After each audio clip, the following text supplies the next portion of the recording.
अब क्या हुआ कि नंद बाबा तो बड़े प्रसन्न, लेकिन नियम ये था कि जितना आया है उसका दुगना करके वापस देना पड़ता था। नंद बाबा ने विचार किया कि इतना आया है, इसे दुगना कैसे करें।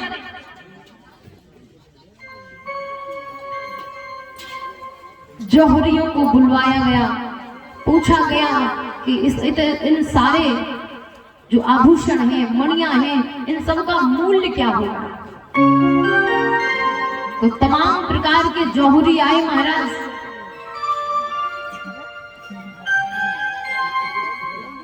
एक माला उठाई, जो गाड़ियों में भरा हुआ था ना सामान, उनमें से एक माला उठाई। तो जौहरी कहता है कि इस एक माला का मूल्य इतना है नंद बाबा कि आप अपना नंद भवन बेच दो, आप अपनी 9 लाख गौएं बेच दो, आप अपना सारा जो पुश्तैनी भाव है वो सारा बेच दो, जितनी हमारी जमीन है वो बेच दो, यहां तक कि सारा नंद गांव भी बेच दो ना, फिर भी इस माला का भाव नहीं दे पाओगे।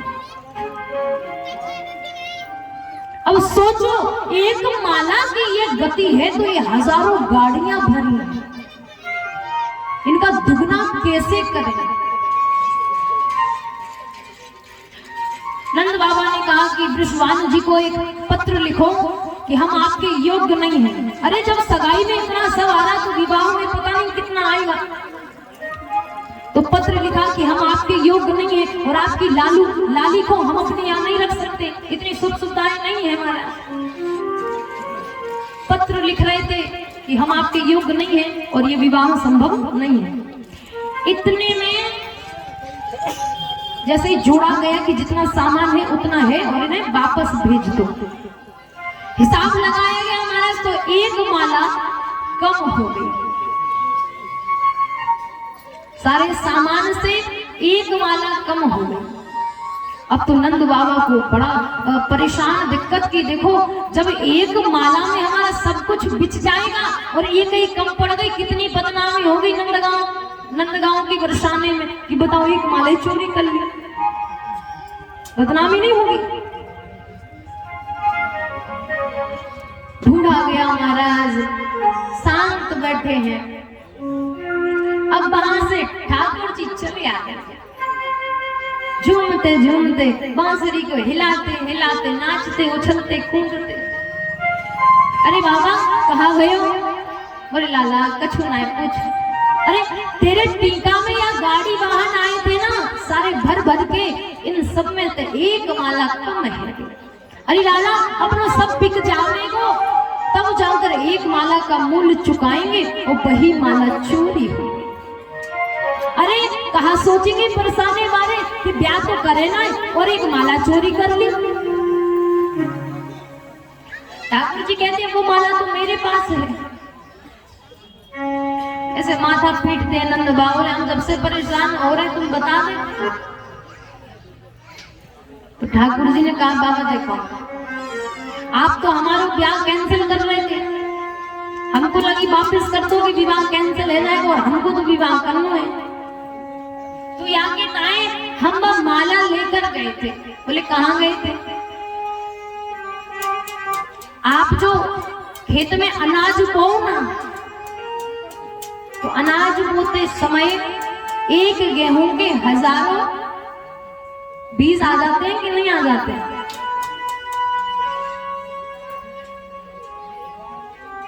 और देखो यह माला इतनी मूल्यवान है और यह माला को हम खेत में बो कर आए हैं, और जब ये माला में पेड़ लगेंगे और फल में फिर रत्न लगेंगे तो हम साथ वापस कर देंगे बरसाने वाले को, कर देंगे कि नहीं कर देंगे?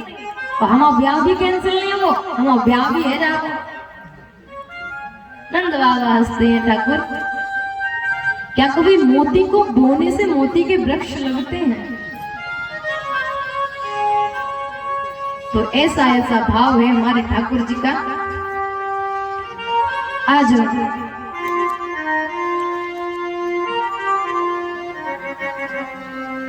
गोपियों ने विचार बनाया कि ठाकुर जी जो हैं छोटे से हैं और ये तो नंद भवन से बाहर आने वाले हैं नहीं, और हमको करने हैं दर्शन, तो कैसे करें?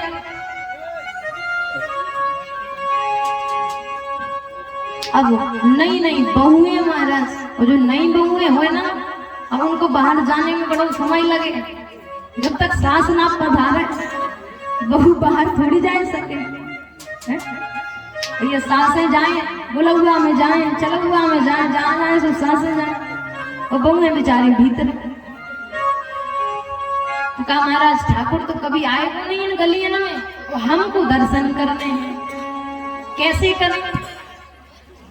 एक ग्रुप बनाया, नई नई बहुओं ने ग्रुप बनाकर सीधा नंद भवन के बाहर पहुंच गए। मैया यशोदा ने कहा आज ना तो एकादशी है, ना चौथ है, ना अमास है, ना पूर्णिमा है, और ये बहुएं काहे के ताई आवे? आज तो कोई कथा नहीं है, फिर काहे को आवे ये नई नई बहुएं? अब मैया यशोदा खड़ी हो गई। सबन ने मैया यशोदा को प्रणाम करो, आशीर्वाद लियो। मैया यशोदा ने कही कि कहा बात है तुम सब यहाँ आई हो, क्या बात है?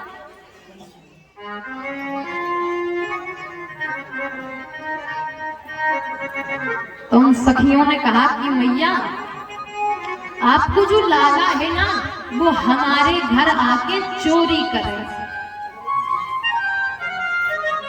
मैया यशोदा ने कहा कि चोरी करे, पर ये तो कुछ लेकर ही ना आए, तो चोरी कहाँ करें? सखियां कहती मैया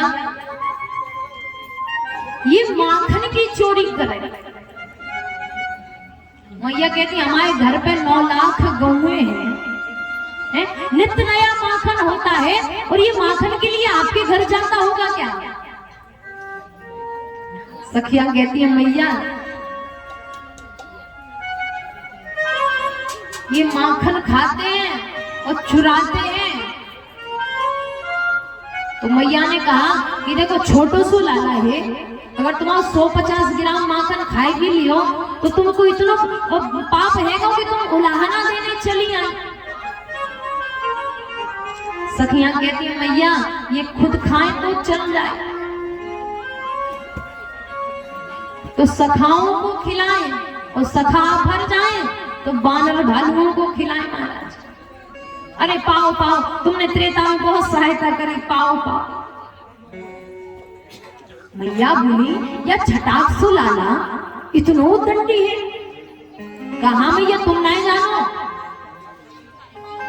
अब वहां से भगवान जी आंखें मीड़ते मीड़ते चले आए।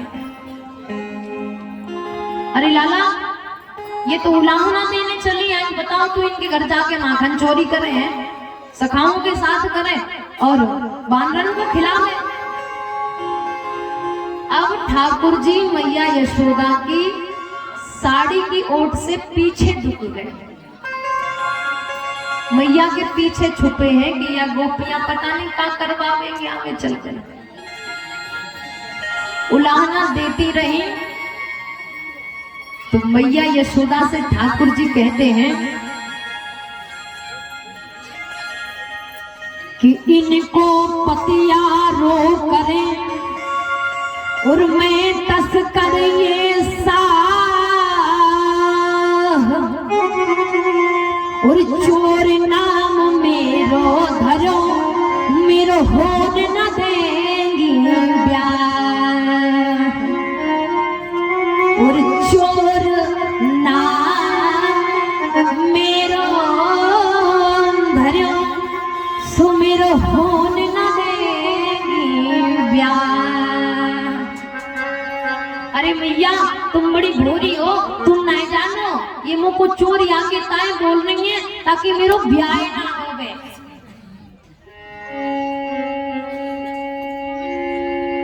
ठाकुर जी का कान पकड़ लेती है मैया यशोदा।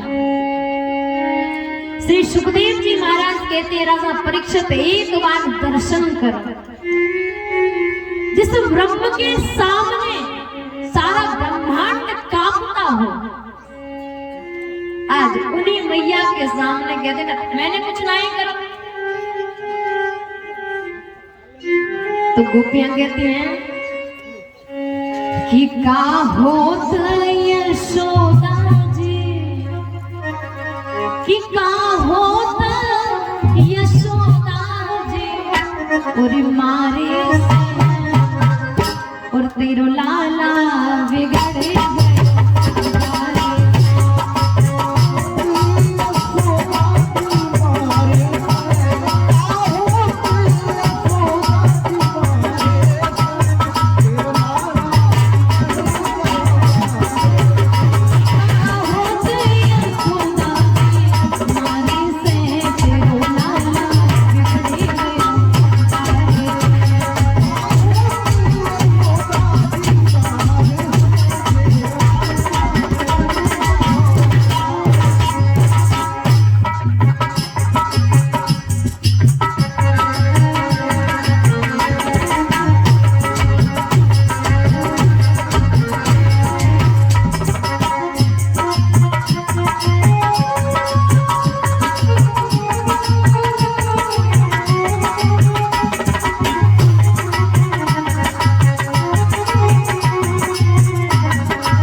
मटकी फोड़ी मोरी भैया मडोरी,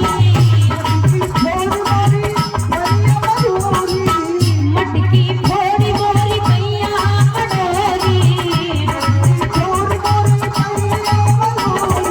और चूनर फाड़ी किनारे से, चूनर फाड़ी किनारे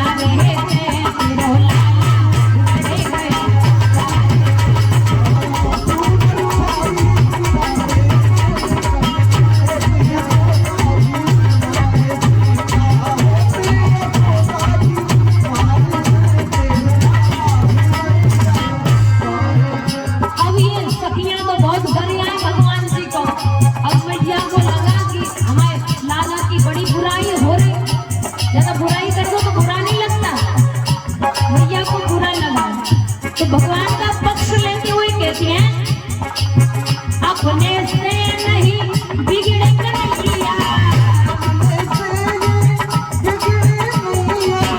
अपने से नहीं बिगड़े कन्हैया। फिर कैसे बिगड़ गए? इन सखियन के इशारे से, इन सखियन के इशारे से मेरो लाला